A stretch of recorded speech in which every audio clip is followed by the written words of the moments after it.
Well, Stephen Barker, aka the Junkyard Drummer, welcome to the show. We're about to do it again. Remember, it's Junk Drummer TV. What did I say? Junkyard Drummer. Hold on.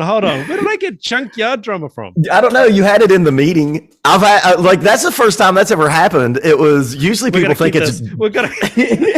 Most of the time, people think it's drunk drummer TV. Like That's good too. I've had students, now, and you probably do the same thing. Like, oh, I've got a channel if you want to check it out. And like, I had a parent be like, now, is my kid going to get some of the wrong stuff if it's, you're the drunk drummer TV? I'm like, no, you're going to get the real stuff, man. Yeah. No, don't get me wrong. The first probably year and a half of my channel, I was probably a little buzzed every time I did those videos. You know what it is? I just realized I was at a friend's house on the weekend. We were jumping around in the pool. We had old school WWF on in the background. Yes, good man. Junkyard Dog. Ah, JYD, Sylvester. That's where I got this from. Anyway, with that said, Stephen Barker, aka Junk Drummer TV, welcome to the show. What's happening, man? It's good to see you.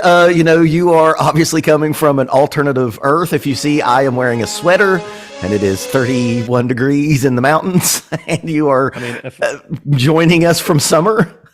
If it was my choice, I would have the shirt off, but that would make everybody turn off, man. But cheers, man. It's good to have you. Oh yeah, dude. I wanted to know how I'm new to caffeine because I'm just getting old enough now that I have to drink caffeine. I'm pretty hyper, if you can't tell. And I'm now, when you start drinking coffee, and I've only been drinking coffee for the last couple of years, and I don't really do it regularly. But I noticed that when you start out, you put all the sweetener and then the longer you drink it, do you just eventually get to black? Is that how it works? 100%. So these days I would never dream of putting sugar in, because I guess with sugar you're negating the actual coffee flavor, right? Yeah, the bitterness of sad black coffee. And at this point, man, you just want this to go into your veins as clean as possible, man. So did you start out the same way as I need some caramel? Oh, what man, have you? I started out with frappuccinos, and it's basically just a sugary caramel drink with a dash of coffee in it. I'm assuming you have Starbucks down there, right? We do. I mean, I would never go to Starbucks, to be honest. Okay, so it's really not as pervasive as it is. Sponsor the show, they can, but but it's not as pervasive as it is in America, right? You can't go 5 blocks without seeing 2 or 3 Starbucks. But they have this thing called a caramel macchiato. And oh man, I love them so much. And I told my wife, I was like, man, this is very unlike me. And she's like, no, it's very much like you, because there's 75 pounds of sugar in that thing. Because I'm kind of a sweet tooth. And man, caramel macchiatos, they're so good. But God, it's just drinking sweet tarts. It's just drinking sugar. I'm proud of myself, man. I actually did the classic. I started taking away a little bit of sugar off the spoon each day. And I got it down to no sugar. And now if I have sugar in a coffee, it's not right. Yeah, see, I started out with French vanilla, and now the more I drink coffee, and the reason why I say that is because this just has a sploosh, it's a small splash of French vanilla in it, and I feel like within a month I'll just I want it as black as possible and 3 days old. That's what she said. I love it. Well, Steve, you had me on your show. I'm looking back here at 5th of December last year. So I'm returning the favor here, and this has been in the works for a long time. We've been delayed for various reasons. I've had my old man Zoom tech issues, and I'll describe it like, have you seen that movie Ghost? It's like when Patrick Swayze's helping Demi Moore with the pottery. Right. That's what you've been like for me, man. You're my Patrick Swayze. Well, I wanted to ask you that. I don't know if you want to talk about too much of it on the air here, but when we were talking offline, when you were on my show or on my channel, you did not know, and you were being a polite non-American, that you can to tell YouTube to give you your money because it's yours. Like you were, if you don't know, we're talking about, like we were talking about copyright claims, and the copyright claims are the death knell of what we do. You know, I have a couple 100,000 views where the copyright claim actually did it and they kept it, right? My Metallica video, that was gone in a day. So, have you went back through your whole library and got a lot of your copyright back? Basically, yeah. Well, I think I went through the whole library. I don't know if I got all of them back. I haven't actually checked. I've only sort of been keeping up the more recent ones. Right. Because by the way, another thing I was looking through today for the topic we're going to jump onto, 555 videos in my reaction video playlist now. Man, you work too hard, Andrew. Like, I'd like to get one done. I would keep up with you and you do like whole weeks. I did a week this year for my 3rd year anniversary. I actually had you on one of the segments, and it killed me just to do one every day. You know, each one was a different video. So I did a react video and a lesson and like a story, and then I had just like I did a studio tour, you know, trying to do all of the genres of YouTube videos. Man, you deserve those 100,000 plus subs, Andrew Rooney, because man, you're working hard, brother. Because I'm looking at mine. I don't know how many I have. Where do you see where it says how many you have? I've actually got a playlist, so I can just check. Oh, okay. I think I'm up to like 230, 240, something like that. I mean, that's a lot too, man. Yeah. Well, I'll tell you what I did, and what really blew my channel up, maybe the only positive from the pandemic, was during the pandemic, I was doing like 2 a week. And I was, man, the YouTube saved my life during the pandemic, because my teaching practice got cut by 2/3. Like I've said it many times on the channel. I think I had like 55 students or something like that at the time. And I went to 16 overnight. You know what I mean? Yeah. And this is all I do. You know, I'm a drum teacher. I was single. That was back when I was single. But that's all I did. And that's all I have done for 15, 18 years now. Because when I first started out teaching, I had to have some other jobs to bridge those financial gaps. But if it wasn't for YouTube, man, I was paying rent and eating on my YouTube money. It was significant. You know, everybody was stuck at the house, and all we were doing was drinking and watching YouTube. Well, it's funny, man. It actually seems like a long time ago now to me. And it was a pretty scary time, right? Because we just started watching a film last night, and it's all sort of set during the pandemic, and everyone's walking around in masks and lining up at supermarkets. And I was watching it and just thinking, this actually seems like a long time ago now. Like, it's hard to remember that almost. You know? Yeah, man, I remember the Christmas of the first year of the pandemic or whatever, and we were at a Christmas tree farm. Excuse me. And my kids were all used to wearing masks, and they were like, we were out in a forest and they had their masks on. And I remember just being like, take that shit off. Like, it's really just me, you, mom, and the trees. And we always take the same picture at this particular Christmas tree farm. This is so idyllic. And they had their masks on. I was like, take those things off. Like, who would want to lionize and remember this time? So I remember like having talks with like songwriter friends, like, man, don't write a song about this. Let's not talk about this again. Like, and you knew they were going to make a movie about it. Who wants to go through that again? Watch a movie about it, unless it was like a horror movie by M. Night Shyamalan, maybe. But well, the one we were watching was a horror movie, yeah. Oh, okay, then that would make sense then. But yeah, like I knew they did a TV show that was like filmed like this. So it was a TV show in America that was basically on Zoom. I was like, I don't want to watch any of this. Who wants to relive that? No, I don't want to go back there, man.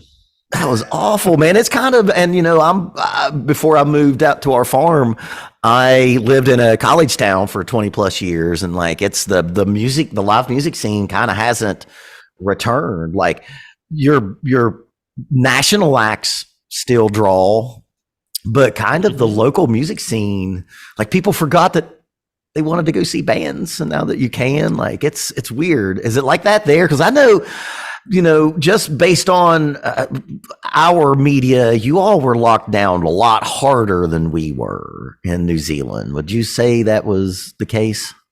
Yeah, you know what?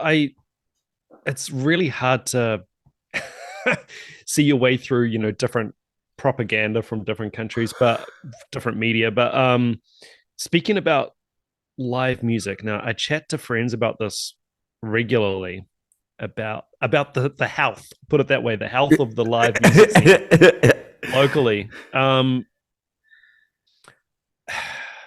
don't know. It's a funny one, man. I'm actually not gigging at the moment. Okay. So I'm a little bit out of the loop. But the reason I stopped gigging was just money just stagnated, man. Oh yeah, you're still making $50 a night in some places. It's like we're still on mid 2000s pay grade. Dude, late 90s when I was in college and playing in cover bands. Same money. Same day, same money. You want to talk about stagnation, like the musical, unless you're a draw, unless you're a big draw. If you're just kind of doing, what I call like blue collar gigging, like playing covers and stuff like that. Working drummer, right? Blue collar. And I don't mean that in a negative way, because I come from a blue collar background. So it's not that. Absolutely. But yeah, like I was playing in my Uncle Mike's country cover band, playing 3, 4, 5 nights a week and making $50 and $75, which in 1996, 7, 8, 9, that kept me. It was okay. I was fortunate enough to have a family house that was my dorm, so I didn't really have rent. I really lucked out on that. And I was able to not have to work at Wendy's. I don't know if you have Wendy's. Do you have Wendy's? I worked at Wendy's. Did you work at Wendy's? I'm feeling that, man. I feel targeted. So did you have to work at Wendy's during college? I did. So you got to be in your Uncle Mike's country cover band, and you can make $200-$300 a week. Now, this is something I've never understood with the States. College and high school. Those are two different things for you guys, right? Yes. Yeah, we do kindergarten through 12th grade, or grade 12, I'm assuming how you all say it. And then we have, undergraduate, freshman through senior. I had 2 senior years. And then, grad school after that. Because I think college, hopefully I got this right, I think college for you guys is what we would call university. So we have high school. You finish high school at age, 17, 18. And then if you want to carry on and be a doctor or a lawyer or whatever, you go on to university. Okay. And I think that's college for you guys. Yeah. So now, do you all have high school college? Really? Well, it could be either. So my high school, here we go. My high school changed its name from Rutherford High to Rutherford College. There you go. I wonder if you get I'm sure you probably get a better education there than America does at our high schools. I don't know. Don't get me started on high school, man. Oh, dude, you taught in school too? Because I taught high school for a couple years there. Taught high school? No. I've taught drums in a few high schools, but not just a general teacher. No. Okay. So do you all have the 2 kind of major degrees in college, which is you get a performance degree or you get a music education degree? Do you have those 2 things? Yes. Yeah. So I did a jazz performance degree. So you have education. You have a piece of paper that says you play good. Yeah, that's handy. That helped at Wendy's. For those $75 bar gigs. Well, hey, let's see your papers, man. Yeah, no. I went to college for this. Do you do this? And I think I'm doing a service to my students. Like if I have kids who wish to become a musician, and I have one particular that I'm kind of talking about, but I've had a few. Like, do you actively try to talk them out of it? No. I do. No. You talk them out of it. That's interesting. I try to, because I'm really real to them. Like they'll see, I've been lucky enough to play in some bands that were, quote unquote, bigger, in our region. And, they could come see my band play at like the biggest theater in the biggest state or the biggest city of my state. Right. And they see that. And then I tell them, but you didn't see those 4-hour gigs I was playing at the Moose Club, 25 years ago. Well, more than that.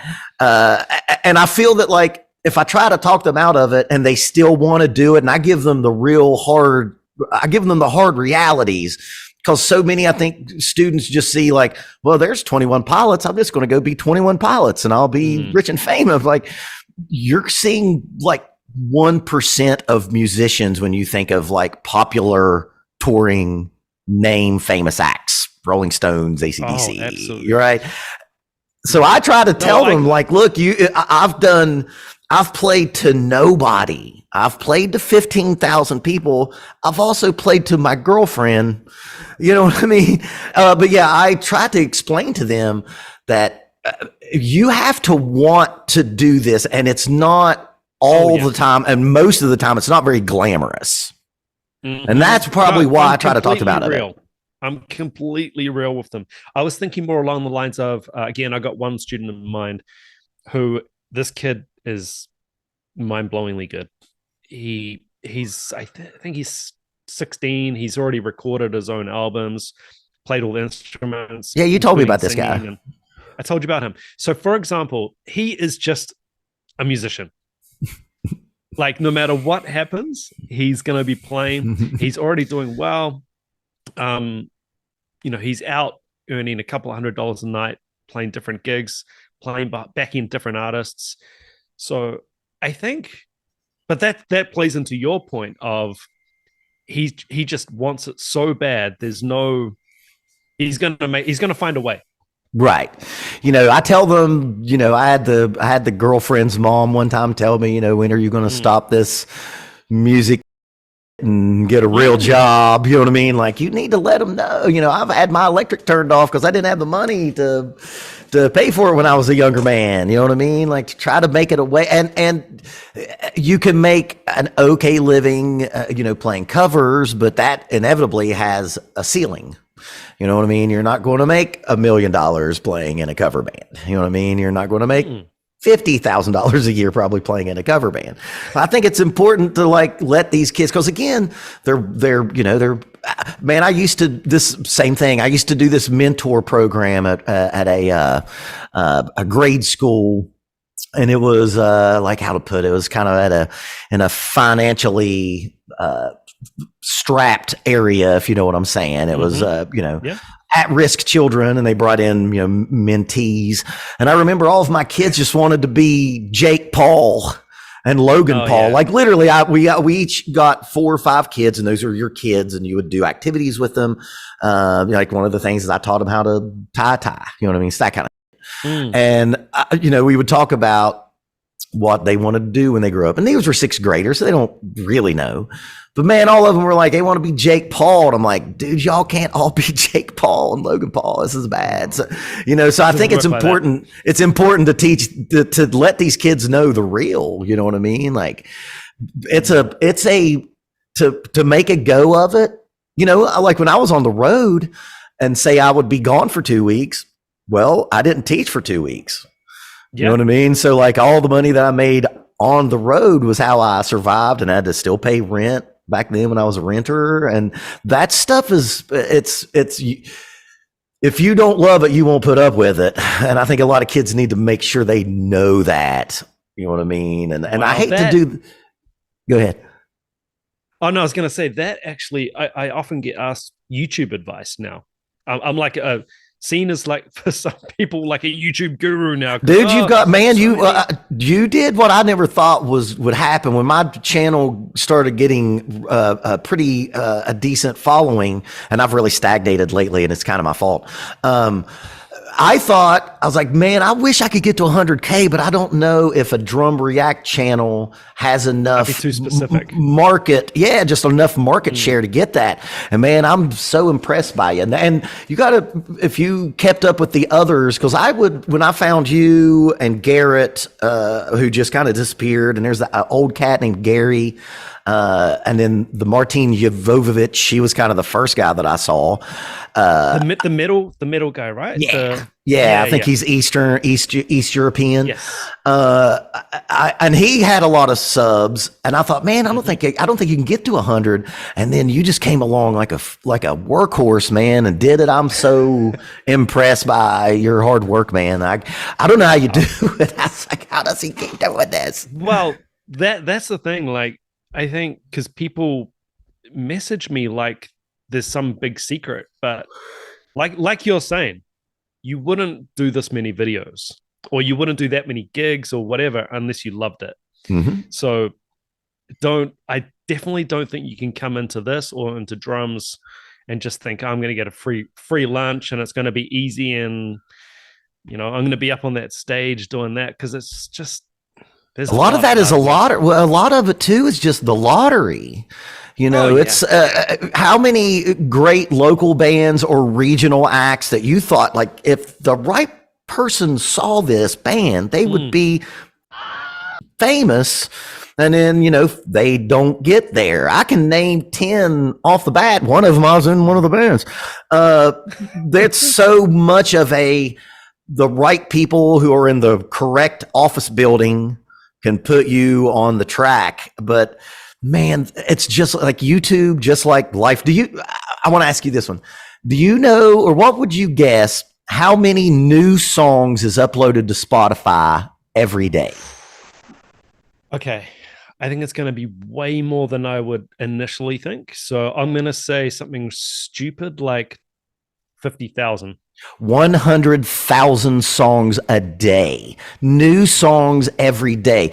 I don't know. And I wanted to find what it is for YouTube, but YouTube, it's literally like millions of hours in a week, right? So to get the algorithm to notice you, that faceless entity that we're all praying to get it, man, you have to be good at it, and you can't fake it too. and you got to be consistent, and you can't fake it. You know what I mean? Like, though I've seen so many of those. Watching, cut it out, and live by this.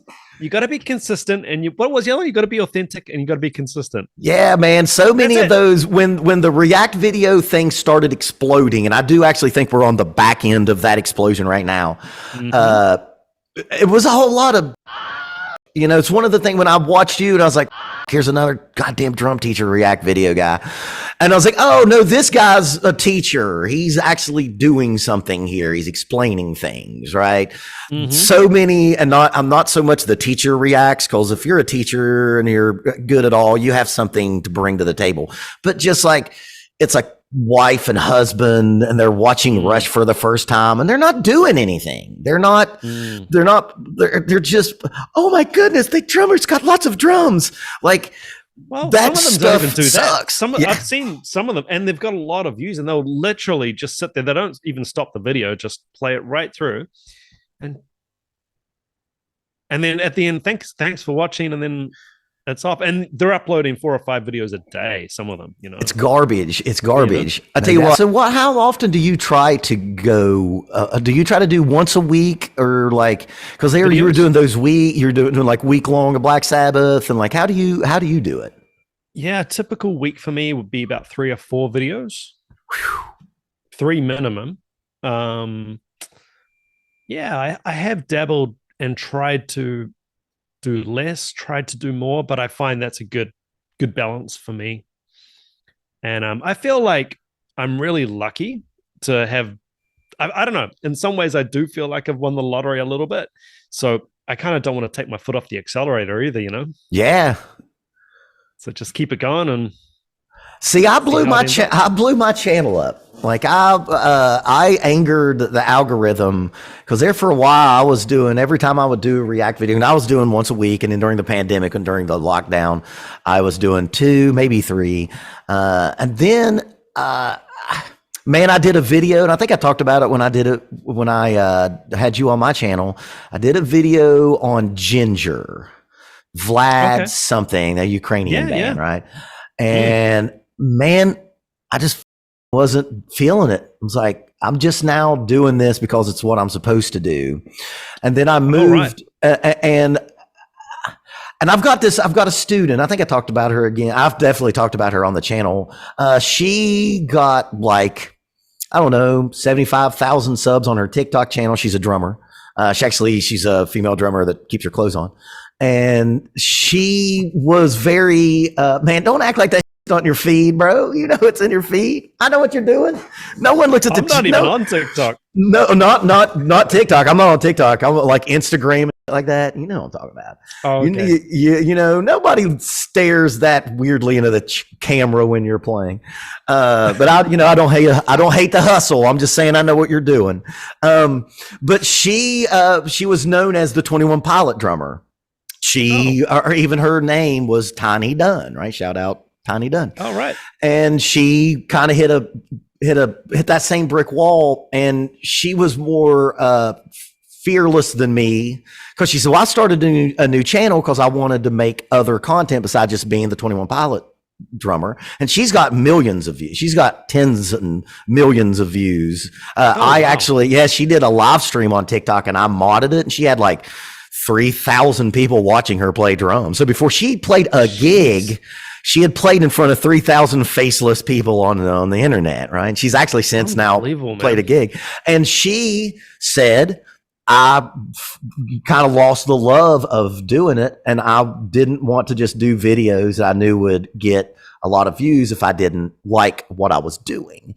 Now, this was, man, I was like, damn, she's in university.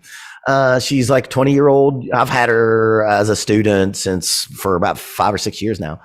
And I was like, you know what? I'm kind of the same way. I'm feeling the same way. And so I've actually expanded my channel to more playing. Because when I first started the channel, I would teach 12, 14 lessons a day. And the last thing I wanted to do was come home and do another drum lesson. And I thought that there was a lot of people have that market, like Steven, what's that dude? The jacked Steven up Taylor? Yeah, no, actually I interviewed and beat down Rob. Up. Yeah, man. He's also a trainer in his on the side. Yeah, I did a interview with him, and like Rob Beatdown Brown and those guys really, and of course all Drumeo have had that. Yeah, they had that market targeted. And I didn't want to come home and do more lessons. So, man, my first like 130 some videos, I was just loving it. And then one day I was like, man, I want to do more. And then I moved to my new house, and I actually have a big studio now. And I've been playing more, and also didn't want to be a cover band drummer. I think the YouTube needs another cover drummer, like I need a hole in the head. Oh, so I do those, man. I'm doing all those for you. But I've recorded enough songs I think I've done 17 or 18 records. I'm actually getting ready to do 2 more this year. And I was like, I'll just do songs I played on. And so I've been doing that. I've completely ripped off Rick Beato, the God Emperor of music education on YouTube. And I now have a series called What Makes This Drum Track Great. Nice. And those videos I really enjoy doing. The last one I did was Smells Like Teen Spirit. So I actually have the facility now. I can sit behind a real drum set, because when I started my channel, I was in a little townhouse that was connected to another house. So I only had an electronic drum set that I could play on. But now I can have all of my drum sets set up in my studio if I wanted. So I'm actually in the rebuilding process, Andrew. I'm still doing React videos every now and again, but I'm afraid, and do you worry about this? Like the bottom will eventually drop out of like the React video thing. Do you worry about that? Well, I wouldn't say I'm worried about it. I think it will happen, like any trend, right? Mm-hmm. I think cover, like you were saying, drum covers were a really big thing at one point, huge. Mm. So, and that I feel like that has really tailed off now. Mm-hmm. So I'm assuming so. There's so much of it, Yeah, that it has to reach that point where people just want something new. Has to happen. but see, I think that like somebody like you and hopefully me, we would get grandfathered in because we're, not to brag, but we're some of the first that did this. Martin Jovovich, or however you say his name, I've quoted him so many times because he's the first. He's the first guy I saw do it. And then like Rebecca Vocal Athlete, who's this British, charming British lady. And then million subs. Oh yeah, dude, she's huge, right? And then there's this other cat named Tristan Paredes, and those were two vocal coaches. Yes, I've seen him. Yeah, and I've watched those, and I was like, well, I do this. Like I do this in lesson. Like I should do this thing, right? So I just got a cheap ass Logitech channel or camera. I had a student who's an engineer, and he gave me a DAW box and started doing it, and it was me and you and Garrett, who I've talked to Garrett, and he just kind of disappeared. The jazz, he was the jazz teacher guy, or the jazz drummer listens to. He was one of the first I saw as well. Yeah, and then but like I think he had a child and is like he has like a real job during the day. A real job. Yeah, he has he does. I think he does HVAC.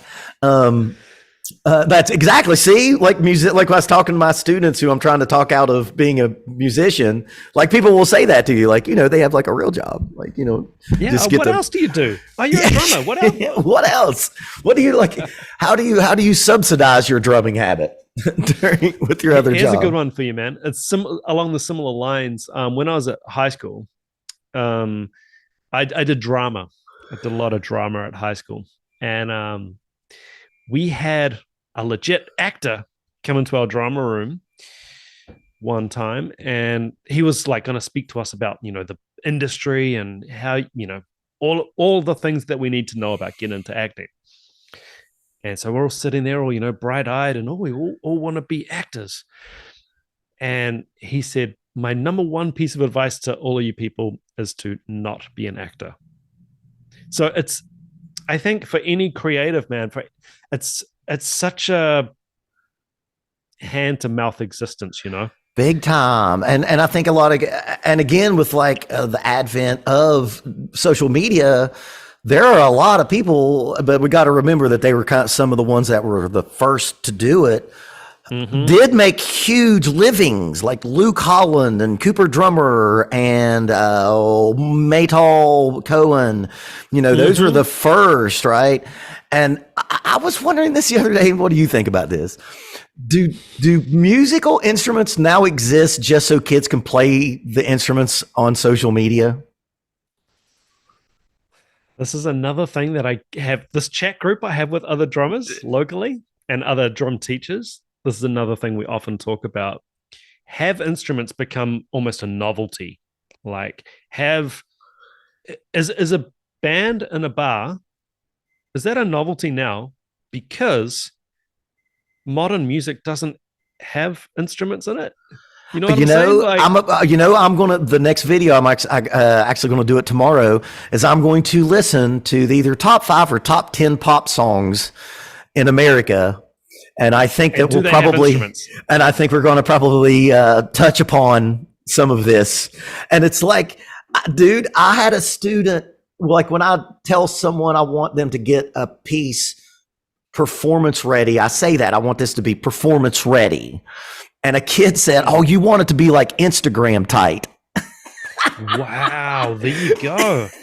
That's right. So kids are now only approaching the instrument in a way like, yeah, this is good enough that I can put this on TikTok and somebody will give me a like. You know what I mean? And like, think about it, dude. Not to be the conspiracy theorist, but man, AI's already writing music. We're going to not be needed. Oh yeah.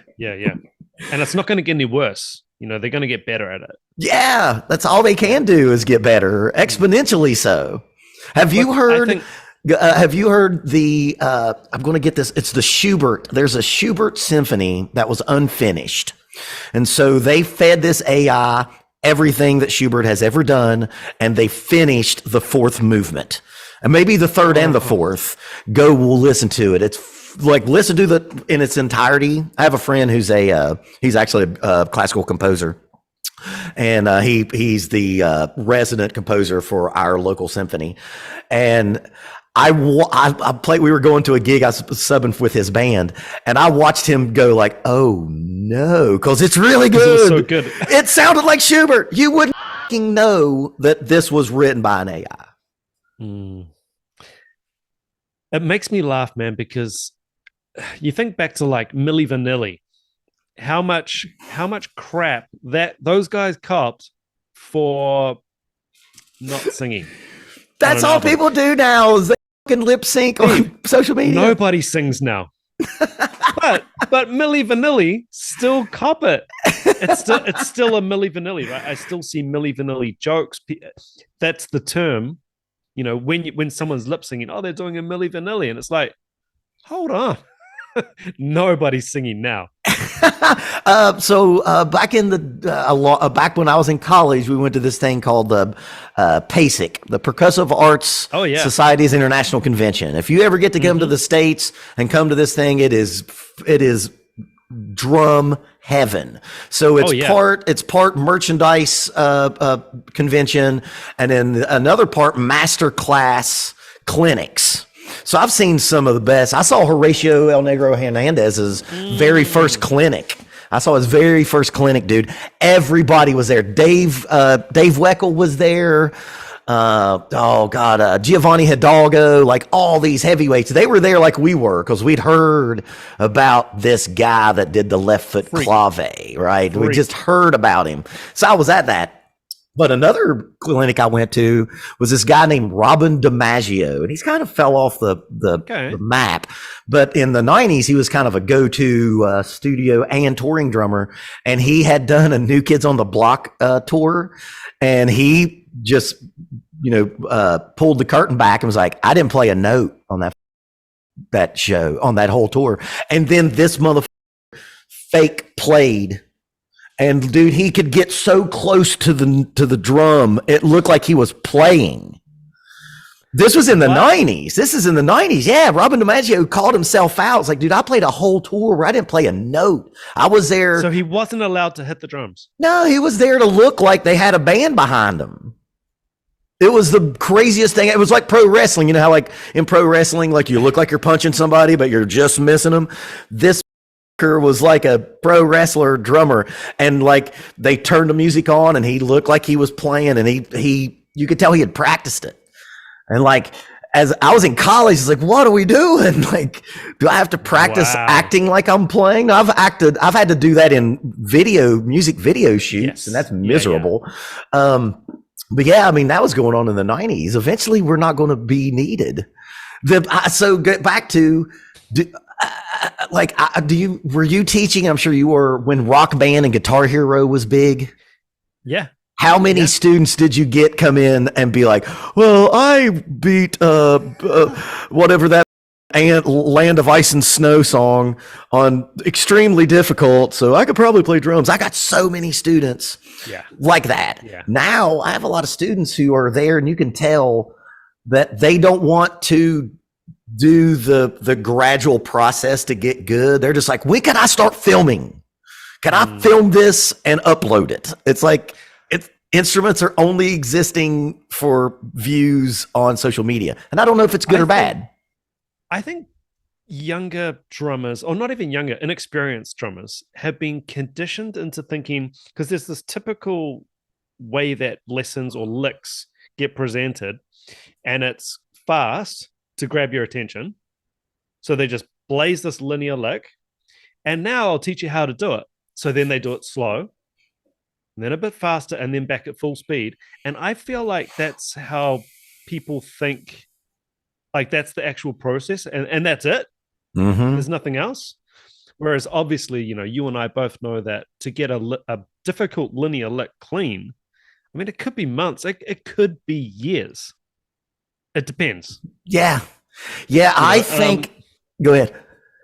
And I was just going to say, like, I think there's definitely a conditioning that's happened, because the clip can only be a minute or whatever long. Mm-hmm. So you've got to squeeze as much information into that as you can. But what you're missing is actually all the learning bit. That's where we come in, right? Yeah. Like, the reality of that lick is, remember, that drummer, he's already been playing for 30 years.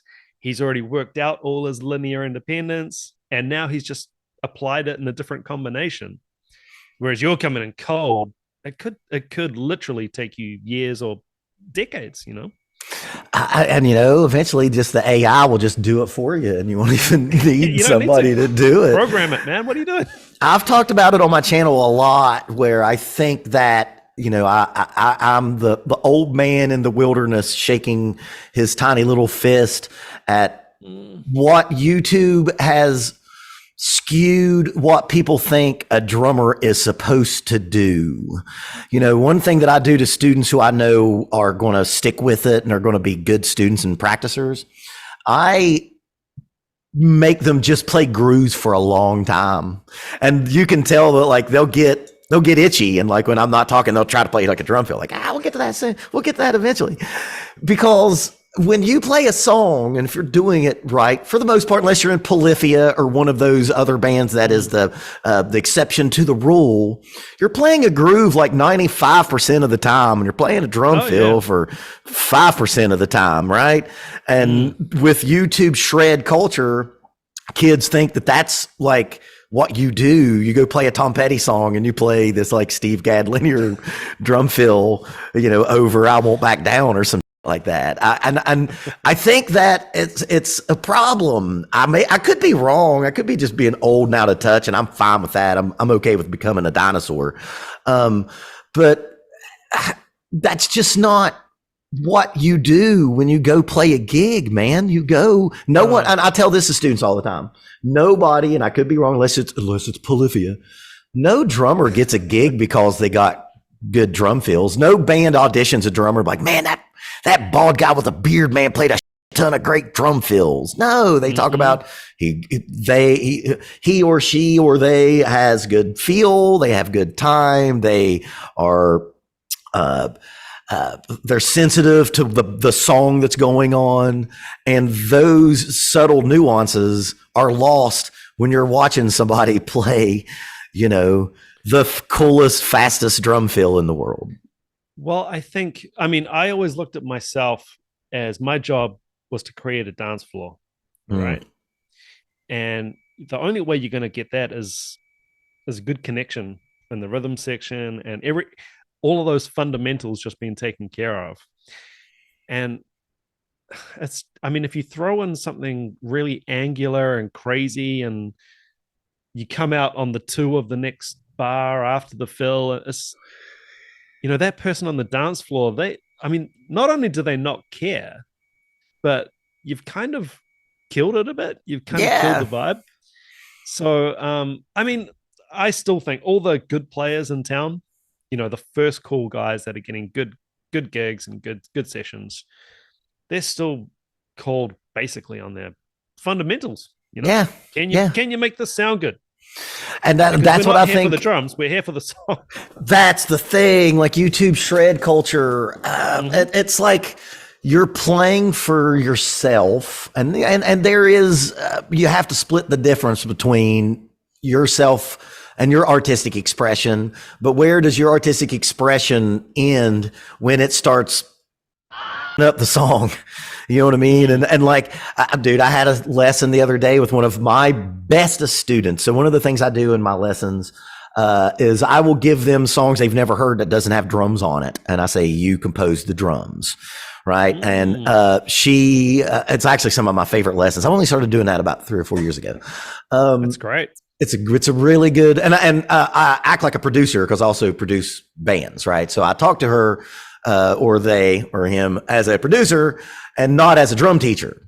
I'm talking about the song only. And dude, she came in and she's great. She's awesome. She's going to be one that I have to sit down and be like, sometimes your water is going to get turned off because you're fucking broke because you're a musician. Now, if you really want to do this for real, and her mom and dad are very encouraging and supportive, and that's great. She came in and I had her playing a Muse song, and she played the coolest drum, destroyed the song. So like I told her, I was like, as a drummer, what you did, everything you did was cool. If I'm the lead singer, I'm firing you after this gig. And like, and you could tell that she had never been. She's been conditioned. You could tell that she was just like, but all the that I was doing was good. And I was like, it was. And as a drummer and a drum teacher, I appreciate, and dude, she was playing linear. She's a church drummer. So she's kind of like a gospel chops drummer. And so she was playing all these like linear fills and stuff. And it was a song called, what was it? I think it was Hysteria. It's the song Hysteria. Yeah. And you know, it's a pounding song, and everything about the drums have to support this vibe that the guitar and bass are obviously creating. But she played this great drum part, but it was terrible for the song. And then so I was like, okay, let's listen to the original. And man, so I'm so glad it hit. As she heard like the first groove, and she's like, oh, okay. Like, oh, that's it. And I think that was, I know that she consumes a lot of YouTube shred and Instagram shred and TikTok shred. And I think that was a side effect of it. She was coming at it from, and I know, and this isn't like it's a new problem. This is a problem before social media, but I think it's been exasperated by it. She was coming from it as like, I'm going to write the coolest on drums that I can do. And she can, because she's really good. She was a all-state percussionist as a freshman. She's phenomenal, actually. But it was not right for the song. And so not enough people, like Rick Beato does, but not enough people on YouTube, because it's not sexy. It's not luxurious to be like, hey, man. This sounds arrogant, and I think you'll agree with me, and you can be arrogant with me. You have to be a certain level of ability and wisdom to appreciate simple things and subtle things. You've had to have listened to a lot of music as well. Mm-hmm. And I mean, think about, this is one thing I'll go through with my students is we'll pick, let's say, you know, we'll go through some of the biggest songs that were ever recorded. And, you know, these kids might be in bands or whatever. And I'll say, I know this is not your genre or your whatever, that's okay. But this is a massive song. So let's see if we can learn from it. And let's take Billie Jean, just for example. And we'll sit there and listen through the whole song. And I'll say, okay, how many crash cymbals did you hear? Oh, didn't hear a crash. Okay, that's cool. So how many drum fills did you hear? I don't even think there were any drum fills. No, there weren't any drum fills. Okay, did they switch from the hi-hat to the ride? No. Okay. So what have we learned from this, right? I'm not saying that you have to be that Steve Jordan minimalist on every single song. Right. But let's start thinking. This is a huge, it can't get any bigger. You're not going to write a bigger song than Billie Jean. Mm-hmm. Right? So let's take some things from it. Let's learn from it. Mm-hmm. And if you do put a fill in a song, or if you do put 3 or 4 fills in a song, you better make sure they're damn good and they're really musically appropriate. I don't want to hear linear fills over Motown songs ever again in my life, man. I did this to a student. Shout out Victor. I did it to them. I sent him. He's actually kind of a friend of mine now. He's an online student that I actually, when I went to his hometown, I went to Vegas and I actually hung out with him and his lovely soon-to-be wife. And I sent him a video of a dude shredding over like Dirty Diana. It was a Michael Jackson song. It might have been Beat It. I sent him like, and this dude was just shredding, dude. And it was all this cool shit. And I sent it to him way late, like late night, which it wouldn't be too late for him because he's 3 hours behind. And the next day I got up to a text saying, man, who's this great drummer. And I go, you fell. And he goes, what do you mean? That was a test, man. I was like, because you're supposed to say, that's Michael Jackson singing, shut the you know what I mean? Well, what would Michael Jackson say, right? You're fired. You wouldn't be there if you were gonna even think about playing like that. But I mean, look at John Sugarfoot's videos on Drumeo, where he literally recreates what he was doing live. Now he's sparking it up a little bit more than what's on the recordings, of course, because it's a massive show, so he's adding in a little bit of flair, but not much. Not as much as you'd think. And those videos are some of the most impressive videos on Drumeo. Every backbeat is like a sample. It's his time is not possible. Like it's like it seems impossible to be that in the pocket. And we can name 1,000 drummers with great pocket and feel, but it's like, I think I did a video on him doing Thriller. I did a Halloween video, and it was him doing Thriller. And in the video, I said that he could tell you when the batteries were going low in a metronome. Like, that's how in tune he is. And people don't realize how hard that is. That's so difficult to play without a metronome and just never move. And it's not robotic either. It doesn't sound robotic. It still grooves like now, when I was doing that lesson with her, what I was talking about was it's about being appropriate for a song. And then I played her No One Knows, which is basically a drum solo by Dave Grohl the whole time, right? The chorus is a drum solo. The guitar solo is a drum solo. Yeah. And I said, because if you just talk in absolute terms about simple is the best, and usually that is true, it's about what's appropriate for what's going on. Absolutely. You couldn't play Tom Sawyer like Steve Jordan. And so I told her, I was like, you got to find your spot. And the whole point of the lesson is you just need more wisdom. You need to know when it's time to whip it out and when it's time to keep it in your pocket. That's what she said. And that's what she said. Yeah. And of course.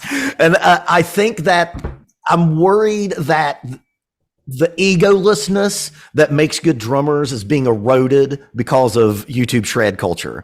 Because good drummers are egoless. I had a guitar player the other day say to me, I don't think I could ever play in a band where I don't write the songs. I was like, you'd make the worst drummer. Like, it's why you're a guitar player. Like, we don't write for the most part, and it's like, you are an egoed up guitar player because that's why you play guitar, because that's what guitar players do. I was like, and drummers have to have no ego. We're there for you. You know what I mean? We're there for the writer and for the bass player, and no one cares about us. You know what I mean? Except for other drummers. You know what I'm saying? Like, I'm happy with that. I'm cool with it. Dude, I play in a band with a beautiful woman, and nobody's watching me when she's playing. Yeah. She sings like an angel, and she looks like one, and no one can, but I'm there to make her, and you have to want to do that. And I'm afraid that the me, look at me, I call them getting laid licks. Like, trying to play like, girls, do you see what I'm doing back here? I'm playing real fast. Like, come see me after the show. Like that. Like, oh man, homeboy must be single. Like, I can hear it too. I can hear a tension in a chopsy drummer who is playing pocket. Mm-hmm. I can hear an uneasy tension in just their time feel. I can hear their brain ticking over and just thinking, now, could I do it now? What about, and this is, it's going to sound like the Mandalorian, but this is not the way. It's, Steve Jordan. I always come back to Steve Jordan. Got to stop it. Because you should. He's not sitting there thinking, when can I do a fill? He's going to play a fill when it felt like it was a good time to play a fill.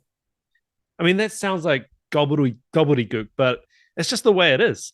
He's thinking like a producer and a musician. He is a producer. Yep. and he plays multiple instruments and everything. And he's I actually call it the Grammys. I call it producer drumming, like studio producer drumming. You know what I mean? Like that's what that is. And if you've ever worked with real producers, and I have been lucky enough to work with a few legit producers, they don't give about your linear groove, man. They don't care. First of all, you're the first thing that goes down if you're slow tracking. So they want to get this shit over with, and they ain't got time for you to be pulling your dick out when they know that they've got 5 or 6 more instruments to layer on top of this, right? And like I think that's kind of what I've taken on as my mantle for YouTube drummer guy, is trying to remind people that like what you think is awesome for 30 seconds is not what your mom wants to listen to. And if you play music for musicians, it's like cooking for chefs. You're not going to have a lot of business if you're playing for other drummers, right? And man, I'll be honest, I went through that, dude. When I got out of college, I had all my chops together and my everything was, you know, I just went through all of these masterful books and been taught by these great professors, and I was in a jam band. You know, they have jam bands in New Zealand. Yeah. And oh my God, dude, we would play 25-minute exploratory jams and think that we were like being Miles Davis and Bitches Brew. And what we were doing was just being undisciplined and overplaying. And we didn't have anybody there to be like, hey man, if I wasn't completely bombed on some substance, I would fucking hate what you're doing.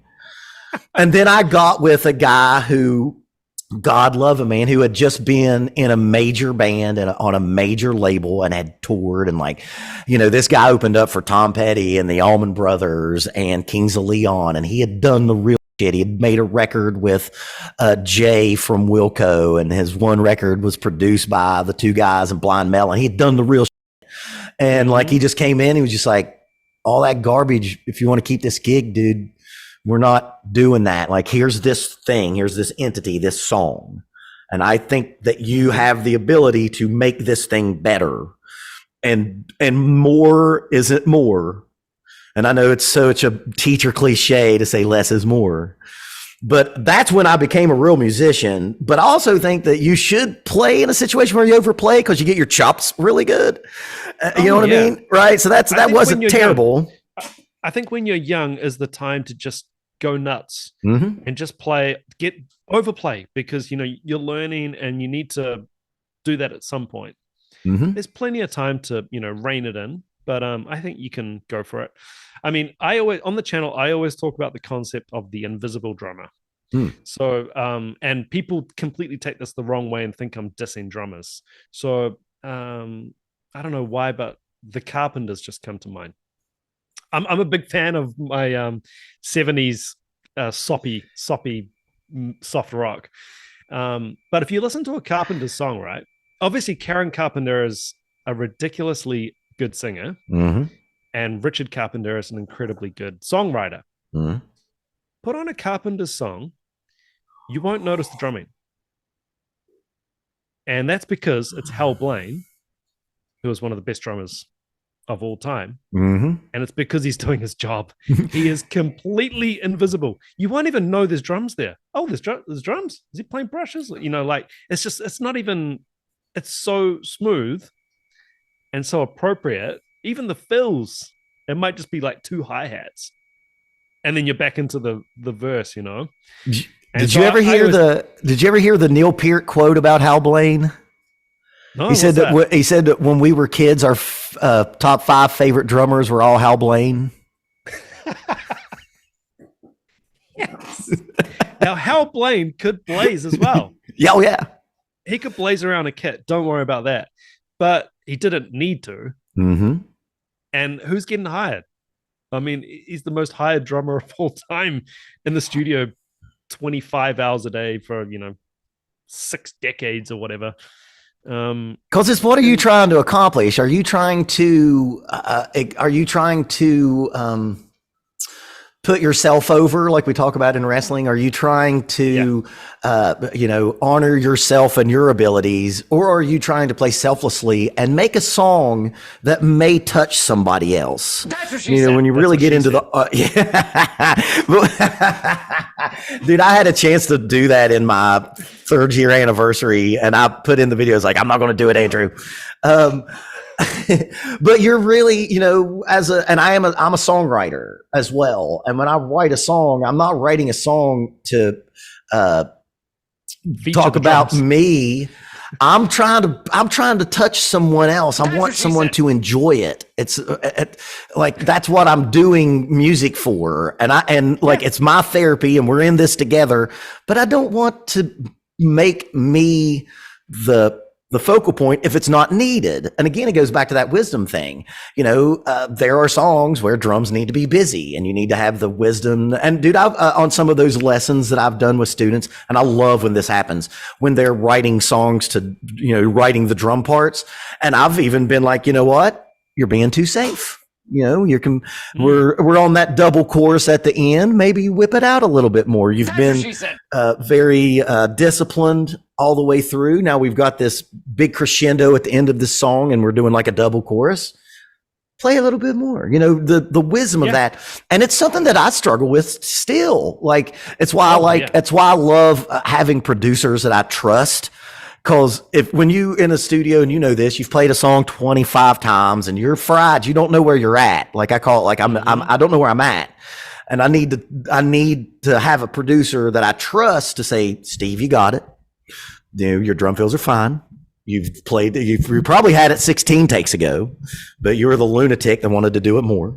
Now out of the drum room and let's move on with the session, right? So it's something that you never, at least for me anyway, what is that self-doubt thing, right? Mm-hmm. Like, am I playing too much? I'm not playing enough. It's maddening. I've had students be like, how do you know if it's too much? Just like, man, it's just, you just know. Just like when the porridge is just right, you just know. Well, again, I keep referring back to this chat that I have with drummer and teacher friends locally.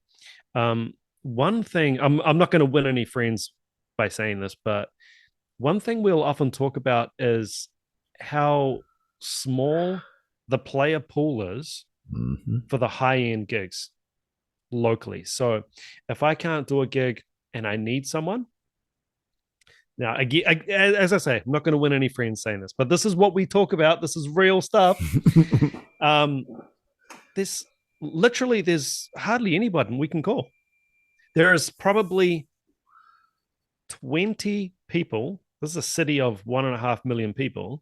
There are probably 20 people we can call that we know will absolutely nail it, and they're not going to get drunk. They're not going to make a fool of themselves. They're going to know all the songs. They're going to be looking good for the gig.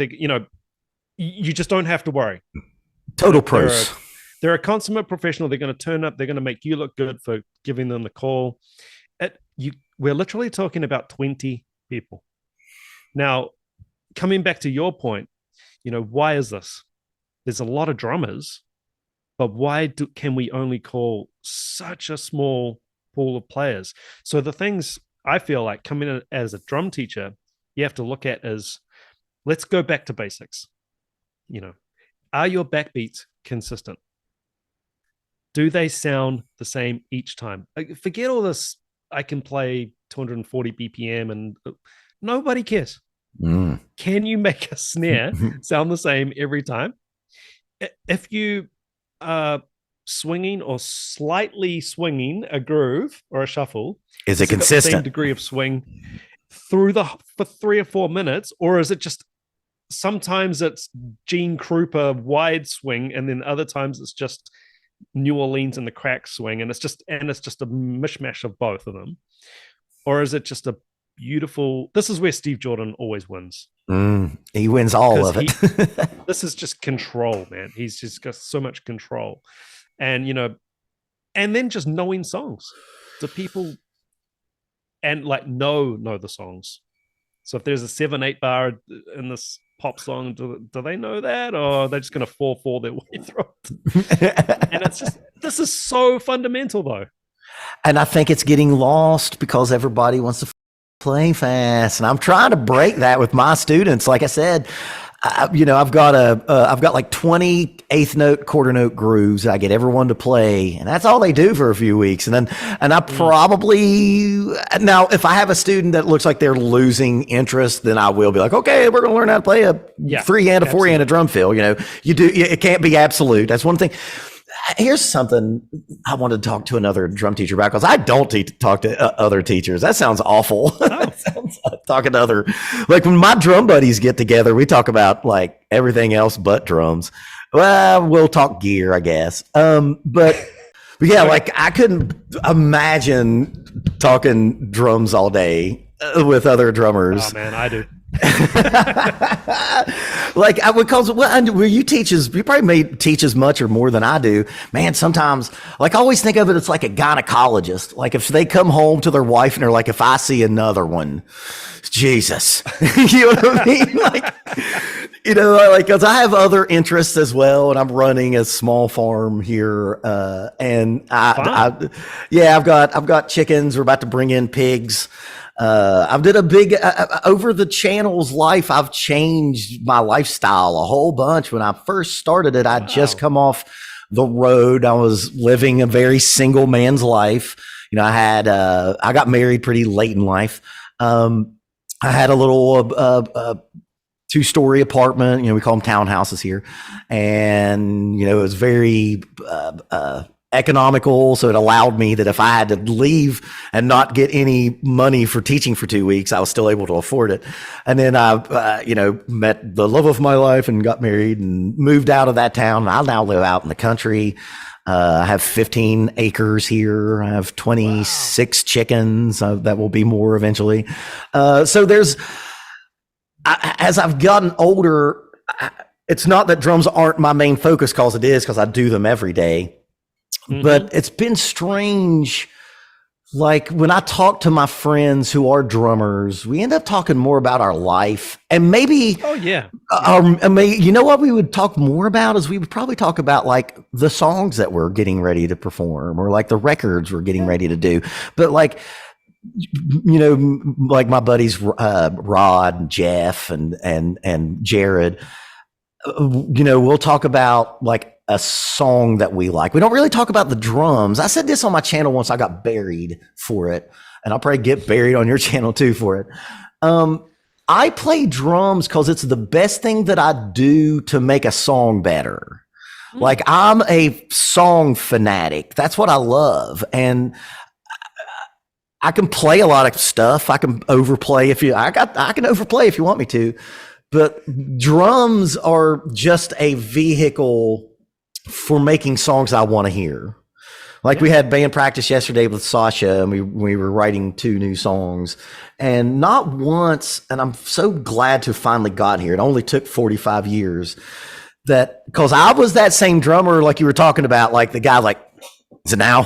Do I have to play the drum fill now? Is the girl looking? Is she looking now? You know what I mean? I did that, like I don't ever want to come off self-righteous, because man, I've been there. I've got the live CDs to prove it. I've got the live recordings. But like we were playing this new song, and it was so liberating that all I cared about was making my sound to make her song better. And I've played with this woman for 12, 14 years now. So we're really in a good, we've got a good thing going there. And when you can get to that point where it's like almost like Bruce Lee, like it doesn't matter what you're playing on the drums. Does it make the song better? That's all that matters. The song is the thing. You know what I mean? Like that's all drums are for me, is a thing that I make songs with. That's how I kind of look at it, because I am a songwriter as well. And so and again, I went through that. I wanted to be on the cover of Modern Drummer magazine. You know what I mean? And one of my friends actually is on the cover of Modern Drummer magazine. His name's Rodney Elkins. He was on it last month or the month before, and he plays with a Grammy nominated country artist named Tyler Childers, who actually, I have a history with. He used to play with us in the music scene, and now he's and Hot Rod. Man, go listen to the last Tyler Childers record. It's called Can I Take My Hounds to Heaven? And it's a country record. I don't know if y'all have country music. Yeah, I know you do. Yeah, I found that out on your the interview I did with you on my channel that you do have country music in New Zealand. Because you told that story about playing the Shania Twain song. But he got on the cover of Modern Drummer magazine playing like Levon Helm, playing perfect, beautiful time and touch and feel. You know, when I was 24, I thought I had to, you know, play Subdivisions by Rush. Well, there you go, man. And coming back to what you were saying before about AI and, you know, we're doomed and there's no more instruments. I think all it would take is, let's say, a Nirvana, some massive movement like that, where somebody, this is important, I think, where somebody cool is playing instruments. I keep waiting. Young, cool. And then everybody goes, oh, instruments. That is awesome. Look what that drummer's doing. I mean, who didn't look at Dave Grohl bashing the living out of drums in 1991 and just go, oh, that looks amazing. and playing drums to some of the greatest songs ever written. Oh, yeah. People underestimate Grohl, man. I think so. I've done a few videos on it, espousing that exact thing. But you know what? His best drumming, like if you want to see him or hear him play more like a quote unquote virtuoso, his drumming on Them Crooked Vultures is out of this world. Like it was so good. I couldn't believe it was him. I'm like, this guy's playing over the top like a virtuoso on those records. He's just a great drummer, man. He really is. Like he's just a great musician. You know, he did these musical hard-hitting parts in Nirvana, which I think are some of the best drum hooks ever made. I mean, come on. The fact that we can sing Dave Grohl's drum parts, that says a lot, you know. But and then, like you say, can go into Them Crooked Vultures and just kill it, playing really different. And he has the wisdom to himself. But he had the wisdom to know that, man, right now I got to play a little bit more. You know, this music lends itself to more drumming, more notes, right? And that's that, having that wisdom of it. And I'm afraid, you know, I guess this has turned into the Get Off My Lawn interview, that I'm afraid that if you start from too many notes, you'll never get to that wisdom. I always think there's like two different ways to approach like writing a drum part. You can play a lot and get rid of, or you can play very little and add to. And I think that, and for me anyway, I try to play as simple as possible when I'm playing a song for the first time. Like yesterday when we were learning that song called Tina, I played super simple because I wanted to not worry about what I'm playing. And this is something that a lot of teachers don't do correct, but I'm pretty sure you do. What you're playing is secondary. You should be able to tell me exactly what the rest of the band is doing. Yeah. You know, I do this that requires headroom. Big time, right? So I'll play as simple as possible. So then I want to know, what is he playing on guitar? What's the bass player doing? What is she singing about? Right? What is the lyrical content of it? Right? Even that should affect the way that you play drums, right? I do this thing to my students, and no student's ever gotten it right, but I hope it's something that's a light bulb moment for them. I will just have them playing, and I'll just come over and I'll turn it off, and I'll say, now, tell me what the bass player is doing. Tell me what the guitar player is doing. What was he or she singing? And what are the other instruments besides bass and guitar going on? And none of them know. They are not ready for it. But like, you should be able to tell when you're playing your drum part, you should know exactly what's going on with everybody else. When I always tell my students, like, when I'm playing at my best, what I'm doing is secondary. I'm hyper focused on what the bass guitar is playing. And I'm less focused on what the guitar player is playing. And I'm hyper focused on what the vocalist is doing, which is the reason, not to brag, but it's the reason why I've made a bunch of records with like singer-songwriter types, because I care about the song. One time, that last band I'm always talking about, I told him at the first practice, like, you'll never, I was like, I'm not trying to bullshit you. It's like, you will never have a drummer that cares more about your song than me. And that's what it's all about. It's the song. You know what I mean? Like, what I'm doing does not matter. I'll take a on the snare drum if that's what the song calls for. You know what I'm saying? Like, I want to, I want to make the song, man. I want to eventually, and I won't. But I always said that, like, I'll never stop playing. I'll stop playing if I ever record a record as good as Jeff Buckley's Grace, which is, in my opinion, for me, it is the greatest record ever recorded. Like, that's the number one thing that's ever been made by human beings for me in the musical sense. I think Grace is perfect. It's oh yeah. Just goosebumps. Jeff Buckley, taken from us far too early, actually died on my birthday. 27? I think he was 20, might have been. He was I think Grace, he was like 23, 24 when he did it. I mean, he was recording that new. But that record, just go listen to it, man. I'm not going to get the drummer's name. That's awful because I've done a video. I know. I've done a video on him. I can't think of his name. Yeah. But anyway, Matt Johnson. That record, there's great drum parts on it.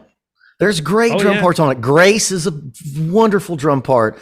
This is our last goodbye is a great drum part. But all of those drum parts don't mean if you don't have the rest of this band playing at the same time. And that's what I want to do. When I play drums, man, I'm just I want someone to listen to a song that I played on and enjoy it, or be sad because I wanted them to be sad, or be joyful because I wanted them to be joyful. Mm-hmm. I don't care about the drums. I guess it goes back to what you're saying, like the silent drummer, the invisible drummer. The invisible drummer. Yeah. I just want the song to be great. That's all I care about. Like, as much as we love and talk about and fetish over Neil Peart, dude, you'll sing Subdivisions. I mentioned it earlier. Today, you're going to be going, dun, dun, dun, bum, bum, bum, you'll sing it, right? People forget. And I think that's one of the things that prog bands forget, to write good songs. Like, yes, Rush is, and I think Rush is the perfect example of this. Great playing, virtuoso, odd times, linear feels, all the things that we were just talking about and kind of railing against. But it's all inside of some of the best songs ever written. Yes, Tom Sawyer is a really difficult drum part, but it's also a great song with great lyrics, and it's played well, and you'll remember it. Tool. They do shit that I don't even understand. That's why I like about Tool, and I think you'll appreciate this being a drum teacher, because we get so stuck in analyzing everything. Like, you hear something like, what did he do? Where's his foot at? What's his left hand doing? Man, I can just listen to Tool, and because I don't understand what the fuck he's doing, I can just listen to it and enjoy it. Yeah, I'm the same. I can't analyze it. No, it's insane. The quote that I had on one of his videos, the video that I did, because of course, if you're a drum YouTube channel, you're contractually obligated to do at least 4 or 5 Danny Carey videos. I said that, like, when I was trying to explain what he's doing, it was like and I only remember this because a commenter said it the other day and it showed up, that, like, it's like an illiterate man trying to explain James Joyce. Like, Danny Carey is not human. He just receives messages from some other place, because I don't know what he's doing most of the time. And I love it because I don't have to think like a drum teacher. I'm fine with that. I'm absolutely fine with that.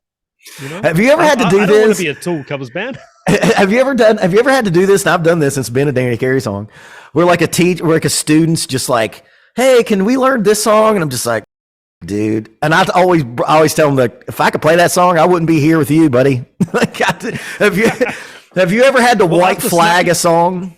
Oh, absolutely. I had a student bring in, I think it was Lingus, Snarky Puppy. Mm-hmm. And I mean, this kid, with all due respect, he's like a 13-year-old boy. Mm. And I just had to say, look, honestly, we could take chunks of the song. Why don't we take certain bars of the song and get something out of this? Mm-hmm. You know, just so you can at least get an insight into how complicated this is. Try and learn one bar, let alone 8 minutes of right, constantly evolving madness that just gets so crazy. But and I find that approach works. I think students, some of them, they really get that light bulb of, oh, this is not just groove, lick, groove, lick. This is a story. You know? Yeah. Snarky Puppy's amazing. Yeah, but like I've had, I think it was, what is that? I Know the Pieces Fit song. And I can play some. I can play Sober. Sober's actually a song that I kind of teach regularly. Some of the earlier stuff, but man, a lot of that is just way over my head. And I think it's important to I think it's so important for teachers to let students know that, like, man, I don't know everything. You know what I mean? Exactly. And I try to tell my students about my mishaps and mistakes more than I try to my quote unquote triumphs. I think it's so important to let students know, because I think a lot of teachers try to build a facade of infallibility. I'm a teacher. I get critiqued about this. I get critiqued on this. Go on. Constantly. So I get a lot of extreme metal requests. Oh yeah, because you have a YouTube channel. Me too. Everybody does. For example, yeah. So, and then on the video, I will literally openly say on the video, I'm not a metal drummer. I don't own a double kick. I can't play metal. I'm watching this because people have asked me to watch it, and I'm gonna check it out. It's a genre that I don't listen to, and you know, I give all of those disclaimers, complete open transparency, and I'll comments. You can't be a drum teacher. You don't listen to metal. You shouldn't be teaching drums. You don't want the you're talking about, dude. Like my favorite. So ridiculous. Well, it's metal fans, dude. And I am a metal fan, but yeah, they can be insufferable. Like I did. What did I do? I did. It's actually one of my biggest videos. I did Death Grips, which is this like kind of alternative metal band. It's very harsh. It's very cool. I'd never seen them before. It was a pandemic video. All my pandemic videos, I had Lysol in the back, so that's how you can know that was the pandemic videos. And it's if you're a Death Grips fan, they're a very cultish type fan base, and multiple people are like, oh, there's just no possible way you've never heard of Death Grips. And so I'm a bluegrass fan. I don't know if you know what bluegrass music is. Yeah. And so I'm always just like, okay, then tell me your favorite version of Dr. Ralph Stanley's Clinch Mountain Boys. Is it when Roy Lee Centers was the lead vocalist or Keith Whitley? My point is, there's so much going on. Like, and I've had to do that before, where I was like, Between the Buried and Me was a video I did. And it's a band that I probably should have known, actually. And I got a lot of comments. Well, I got a lot of comments like, how'd you not know them? And they're actually from the South, from the area that I'm from. Well, like the region that I'm from. And man, there's just so many. Like I said before, there's 100,000 songs being uploaded to Spotify every day. It's so hard to get.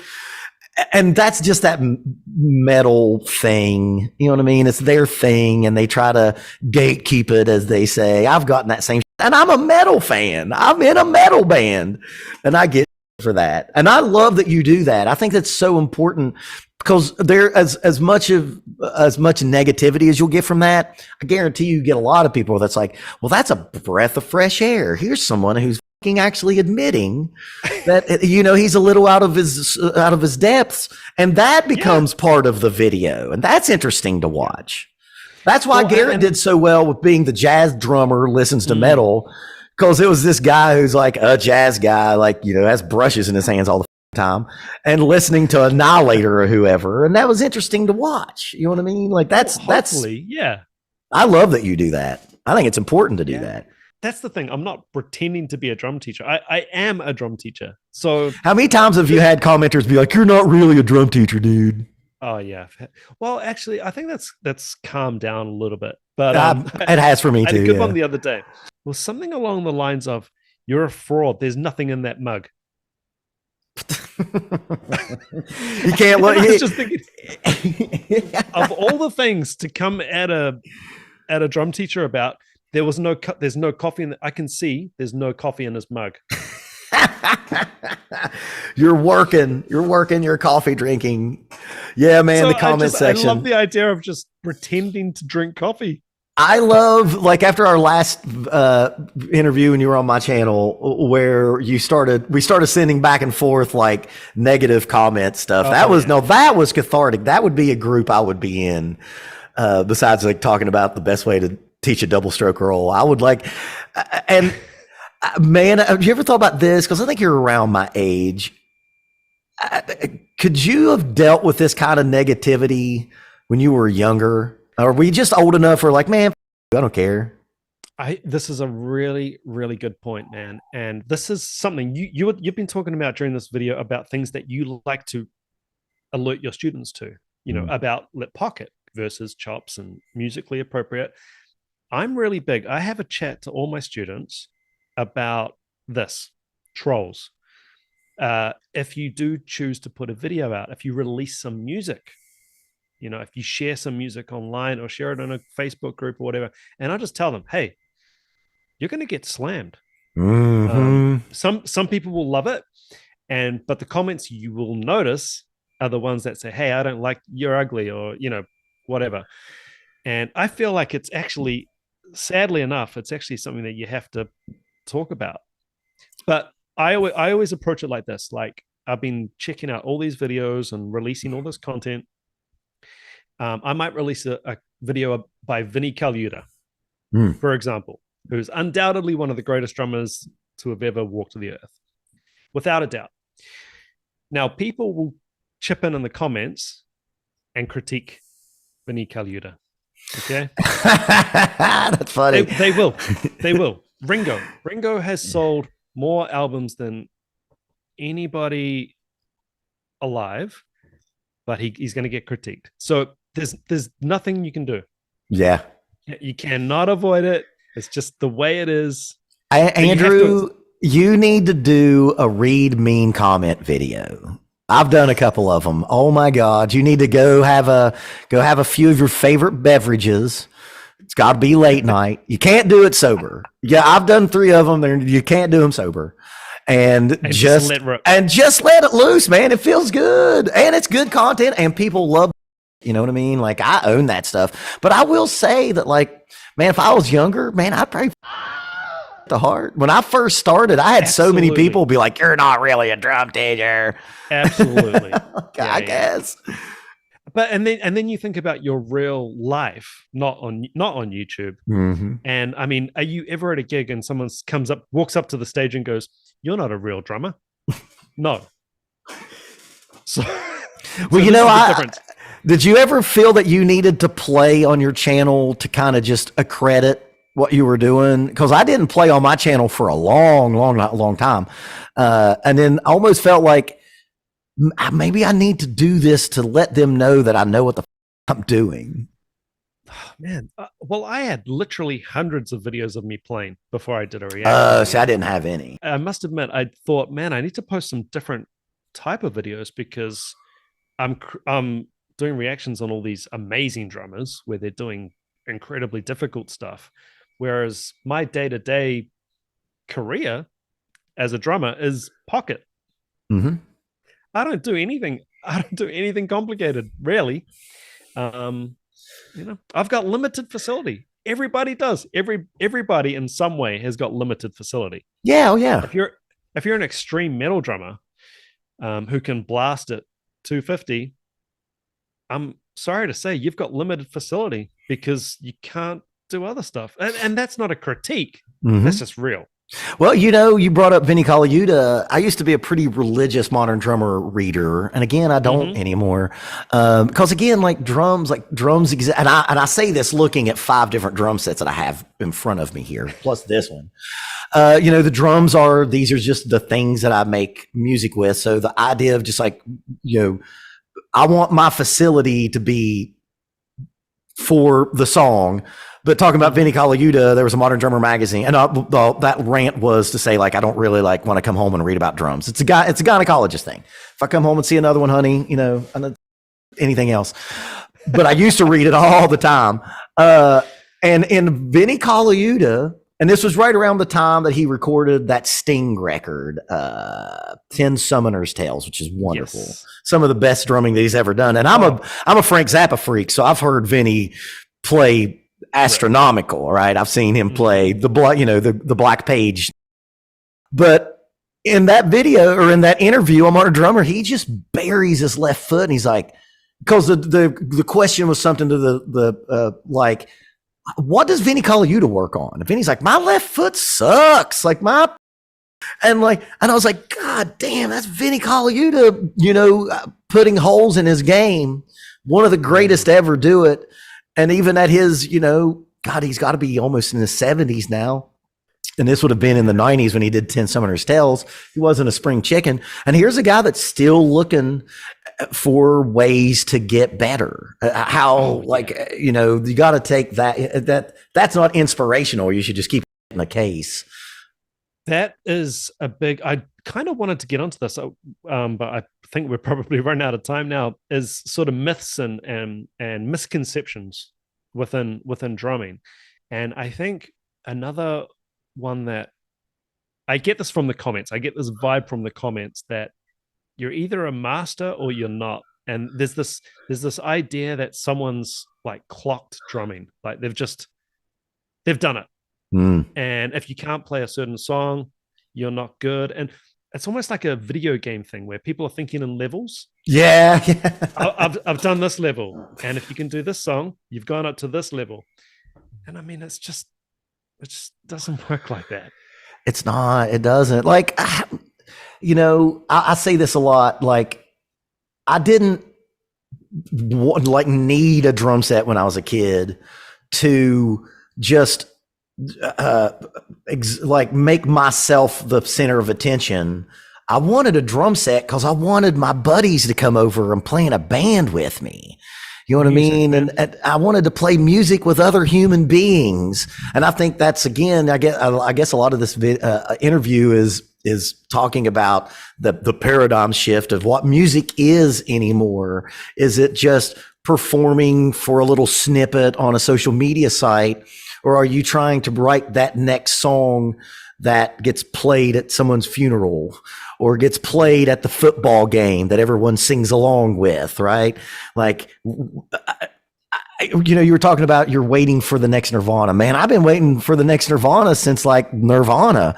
And we've had bits and pieces of it. Like, I think the emo scene in the early aughts, like my 19-year-old, her graduation present was My Chemical Romance. And that tour sold out in like a minute and a half. Like every ticket sold within a minute and a half or whatever it was, right? So we've had moments of it. You know what I thought was going to do it was that Silk Sonic record with Bruno Mars and Anderson .Paak. I was like, God damn, if this doesn't make kids want to put instruments in their hands and do that, we're doomed, because that record is one of the best things that I've ever heard. And the drumming is amazing, and he's singing like that while he's playing like that.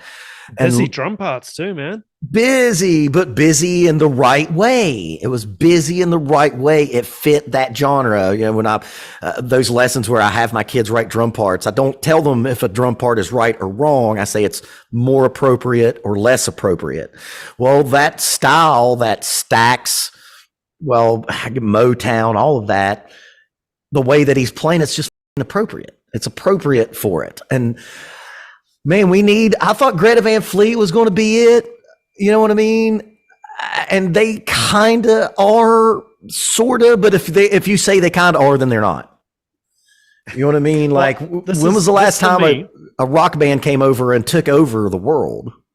Well, it was around this time last year, and my wife and I, we went away for a Christmas holidays, and we're on this long drive, and you go on these long drives and you start going deep into these conversations. And we got talking about music and, the state of the music scene and this kids' music these days. And I said to my wife, can you name me a new rock band? My wife's, she's how can I say this without sounding like a diss? She's a normal person. I call them citizens, non-musicians or citizens. Yeah, she's a civilian. Yeah, exactly. Yeah. And I said, can you name me a new rock band? She said, okay. The first red flag is that she had to think about it. Mm-hmm. And because we were playing, old songs, and we were doing a song each and on the road trip.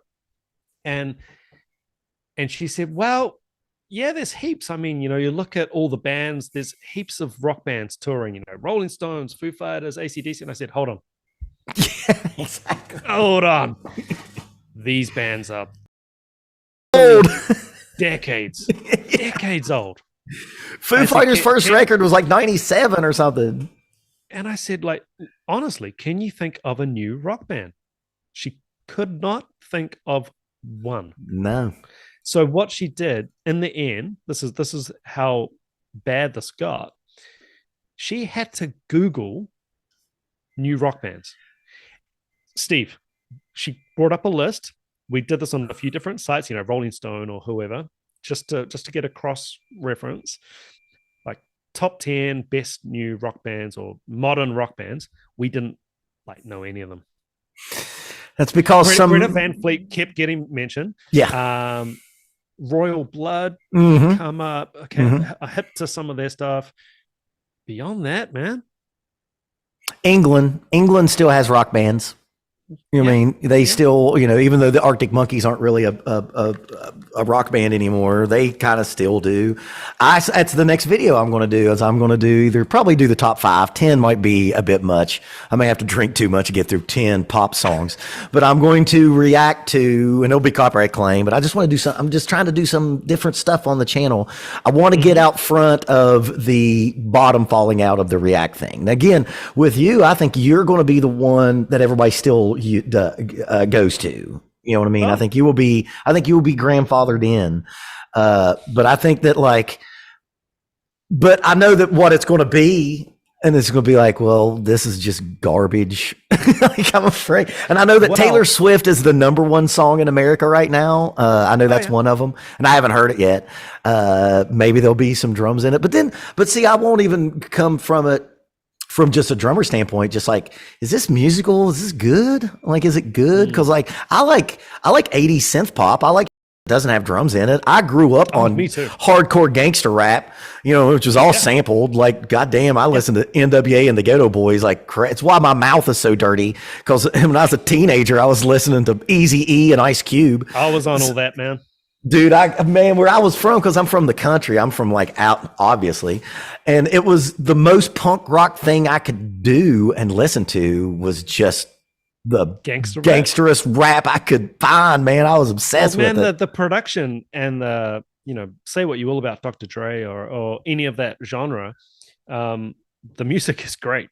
The actual music. Well, because it sampled great music from the 70s and the 60s, right? Yeah.